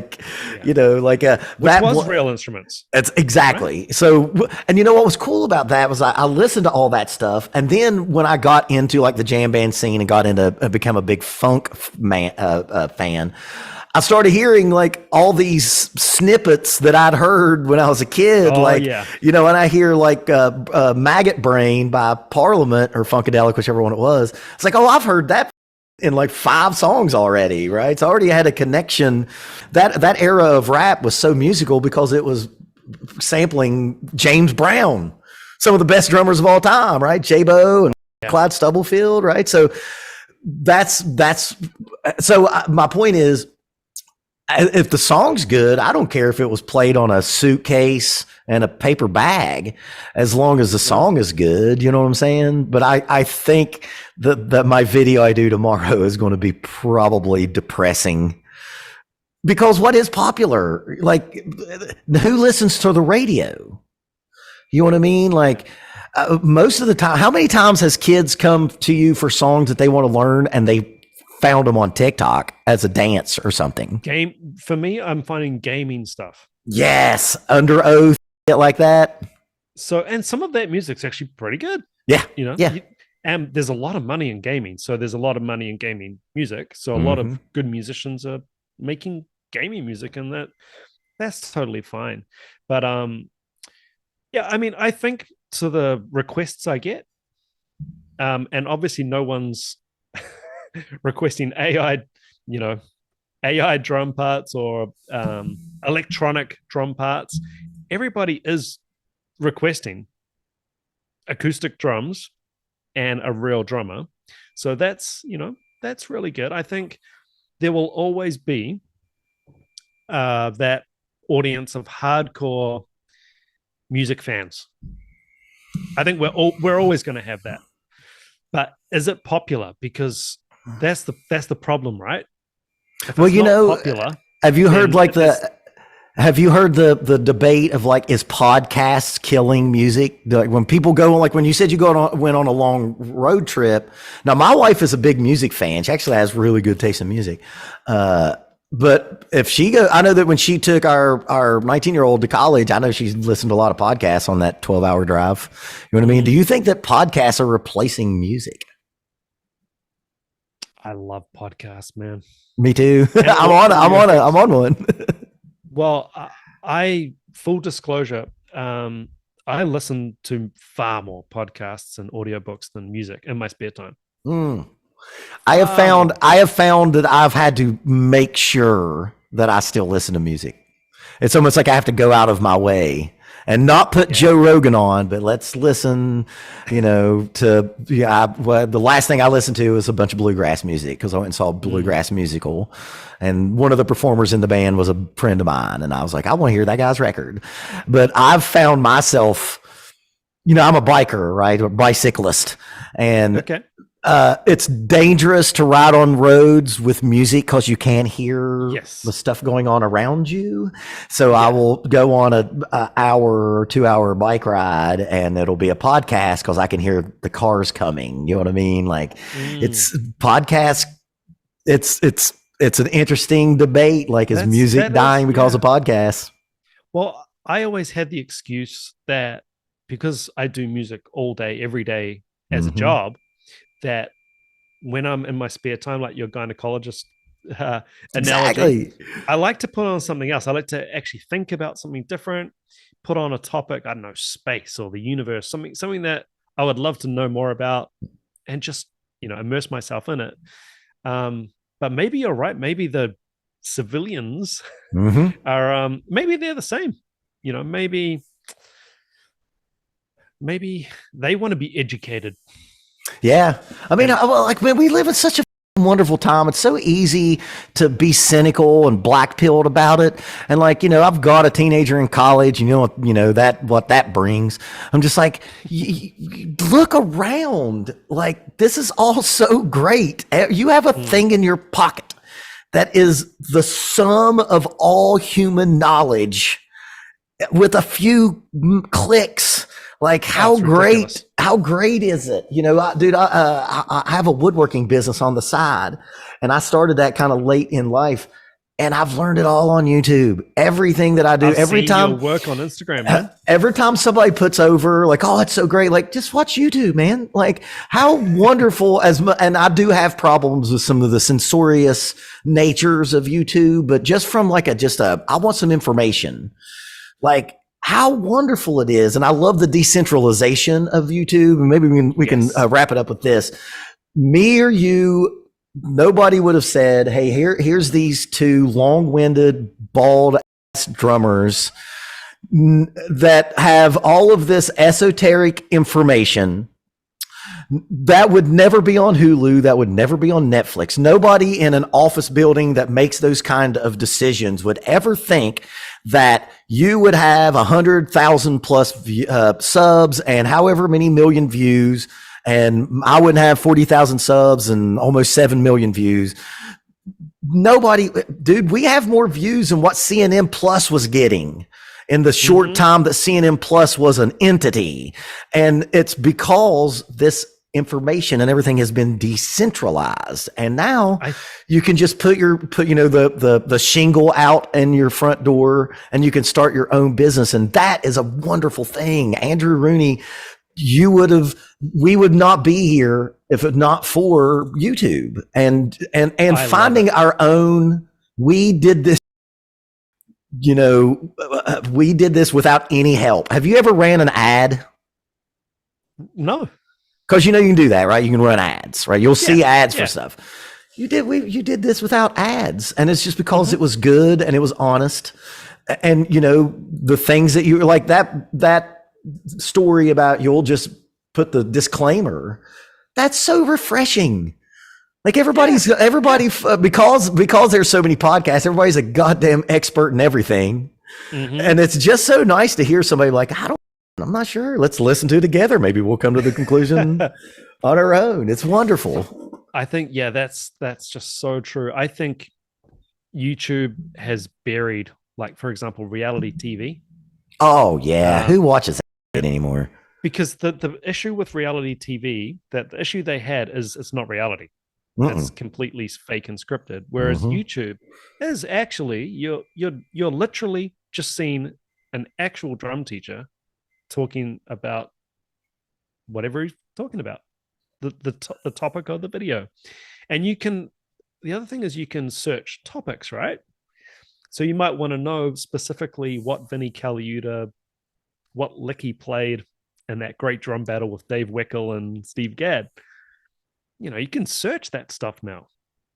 And you can find it. You can find someone playing at the Baked Potato in 1985 that you wanted to check out. That's crazy. Which is why all these young cats are so good, because they have the sum of information about drumming at their man. When I was a kid and you wanted to see like a clinic, or you had to get that VCR tape and you had to dub it so you could have it. You know what I mean? Like when I grew up, I had like 2 VCR tapes that were drummers playing, and it was a Show of Hands by Rush, which was a live performance video, and they did I think it was a CD as well, a record as well. And then I had it was called Hot Drummer Volume 2, and there was a Steve Smith lesson. There was a what's a drummer for Weather Report? Peter Erskine video. There was a lesson from the drummer from Dixie Dregs, Rod Morgenstein. There was a Omar Hakim lesson, and it was maybe an hour long. And dude, I watched that over and over and over because it's all I had, and I learned everything that I got from that one VCR tape. And now I probably can go find that on YouTube now. I can probably find Hot Drummer Volume 2 and watch it again. And I think that's another reason why drummers are so good. Musicians are so good now. You can see it all. It's wonderful. Even just things that you would completely take for granted now, like slowing something down. Like CDs, they weren't so easy to slow down. And you would now you can slow things down and there's no pitch change. There's, it's literally just slowed down. There's no other artifacts being introduced into the signal. Back then, man, you get all the craziness, and so you would lose the pitch of, is that a floor tom, high tom? Yeah. Everything is so simple now. So simple. Now it's just a matter of being disciplined enough to do the work, because there are so many distractions. It's overwhelming, you're watching, say you're going down to Tony Williams wormhole, and Tony Williams, in my opinion, is the greatest drummer to ever play drums. I could be wrong, but if someone put a gun to my head, like Tony Williams could do everything at any moment and any time, he could do exactly everything. It was everything, all the things. Tony Williams is the greatest. But you'll go down like a Tony Williams, wormhole on YouTube, and then you end up watching some guy take a wristwatch apart. It's very, you know what I mean? Like, it's very easy to get distracted, which, kind of goes to, Netflix has been taking stuff off the platform because there's too much to search. Like, how many times have you and your loved one sat down? You got Hulu, you got Netflix, you got whatever else, Peacock, all that. And I know you have Peacock for The Office, Amazon Prime, and you're just overwhelmed. Like, I don't know what to watch. And then you just end up watching The Office again. Well, I just end up watching YouTube. But the other interesting thing is, like, for my boy's 8, and first the go-to is YouTube. We've got all of that streaming, but his go-to is YouTube. Now, YouTube is free. Yeah. So, I mean, it's interesting. I think I might have told you this one as well. And another thing that made me really stop and think about where things are heading is I was taking my boy to school and we got stuck behind a bus. And the bus, on the back of this bus, there was a big billboard, an ad, right? Just slapped across the back of this bus. And it was for a local radio station, which, I mean, who listens to radio, right? But, and I could see my boy, he's looking at this ad. You can see the mics. And what is 93 point, what is that? And I said, oh, that's a radio station. You know what he said? Like a podcast? Oh, I thought he was going to say, like, is it like a podcast? Yeah. First thing he said was, what's a radio station? Now, think about that, man. Yeah. And then, so he's growing up in a world, radio doesn't exist, man. There is no radio. We haven't had radio on for his whole life. It's insane. And remember, do you remember when they started doing satellite radio and that was going to be the thing, the save radio? And like all that's for is for when you rent a car and it has Sirius XM. You know what I mean? Like, it's the only time I ever see Sirius XM. And then if there's something on there that you want to watch, like say Howard Stern or something, you just go watch podcast stuff. It all comes back to podcasts. Yeah. Yeah, like, dude, I have kids. I like asking this, and I ask my kids this. It's like, have y'all ever made a phone call from a landline? And none of them made a phone call from a landline. It's insane. What a great, How do you text on this thing, man? Dude, when I was teaching my now 19-year-old how to drive, I told her, I was like, you could be the last generation that even needs this skill. In 10, 15 years, I think that driving a car will end up being like an activity. Because our cars will drive for us, or they'll be self-driving cars. I think one day you'll just be like, "Hey, honey, you want to just drive? Like, remember we used to just like drive across the country?" But it'll be dangerous because the roads will be so much busier, and you'll be out of practice. Yeah, no doubt.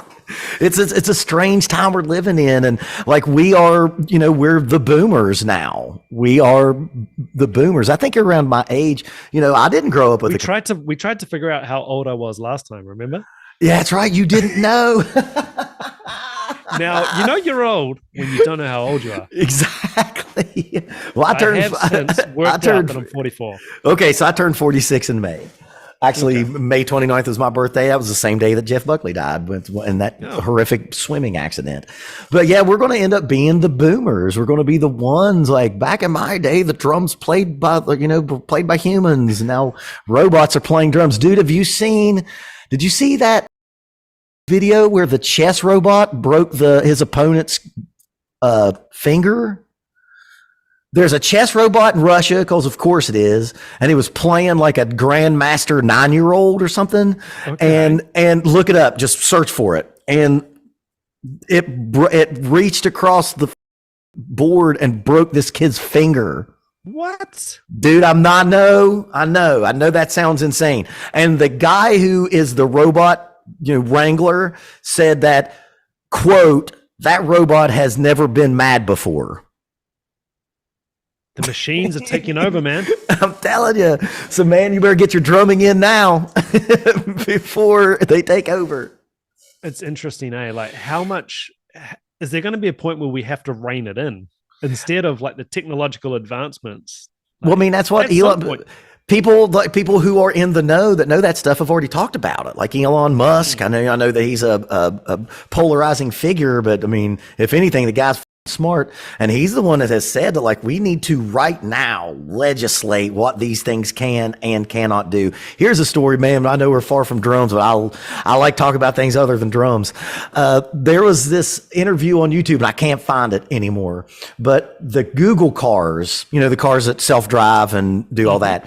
Well, they had a language platform, and he said that they created a language and they were talking and we didn't know what they were saying. And the interviewer goes, well, couldn't you just program something to translate what they were saying? And the guy goes,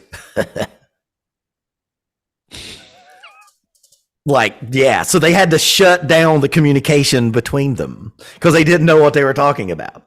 You know what I mean? Like, it's frightening. I cannot for the life of me, coming back to, cars that drive themselves.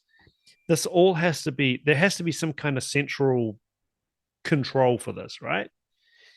There has to be some managed somehow by a computer, and it has to be coordinated, obviously, or else they're going to obviously just crash into each other. How can you make that so you can't hack into it? I don't think you can. You can't. Oh my God. Like here's one to think about. So like say we have cars that are self-driving and say it runs and they're going to wreck. There's going to be user error. They're going to crash and say there's a car and say they're in a position where they're going to hit either one or two cars. Well, they know, because they're connected and they're on, some network. They know that this car has crappy insurance and this car has really good insurance. So does it now make the decision to like, maybe we should go hit the guy with Allstate and not the guy with the insurance company that nobody's ever heard of? There's so many of these things that we could go down the deep holes on, Andrew Rooney. I'm all in on the robots taking over. It's going to be a thing. You talked about you worked at Wendy's. We have burger flipping robots now. People don't really have to work at Wendy's anymore. I don't know about how your fast food stores are down there, but now a lot of ours, we don't even have cashiers. You just go up and you put in your order on a touch screen and they've got just cooks back there. And eventually those cooks won't be there. You know what I mean? And eventually go back. And we can probably end with this. Go back and listen. I'll probably send you the link to the Schubert Symphony that was written by the AI. Yes. Now it's played by a real human. So, they wrote the music and actually did have some Philharmonic play it. It sounds great. It sounds like it fits that whole symphony. I'm going to go check that out straight away. It's insane. I got to hear it. Well, Andrew, Steve, thanks for having me on, brother. Yeah, you've blown my mind. We've talked about everything. We've solved the world's problems. We can solve the world's problems with the golden 2 and 4, man. If you can just hit that golden 2 and 4, everything will be better for you. Thank you so much for your time, man. And if anybody out there is watching this who hasn't seen your channel, well, that's ridiculous. They've all seen your channel. They know about you. We do have a lot of crossover. I do have a lot of that little thing in your analytic. Your viewers have also watched. My biggest 2 is you and 66 Samus. Right. Nice. So yeah, man, I appreciate it, dude. I love coming on and talking to you, Andrew. Yeah, anytime, man. And maybe we should make this a regular thing. Who knows? I kind of think so. See what the feedback's like. Yeah, we should probably do something that's not drums. We should just talk about the robots taking over. I'm just going to be sitting here going, Mr. Rooney, brother, I got to go start teaching, man. Thank you very much. To all you commenters that don't think that we're teachers, we're about to go teach. Yeah, absolutely. All right, brother. I'll see you.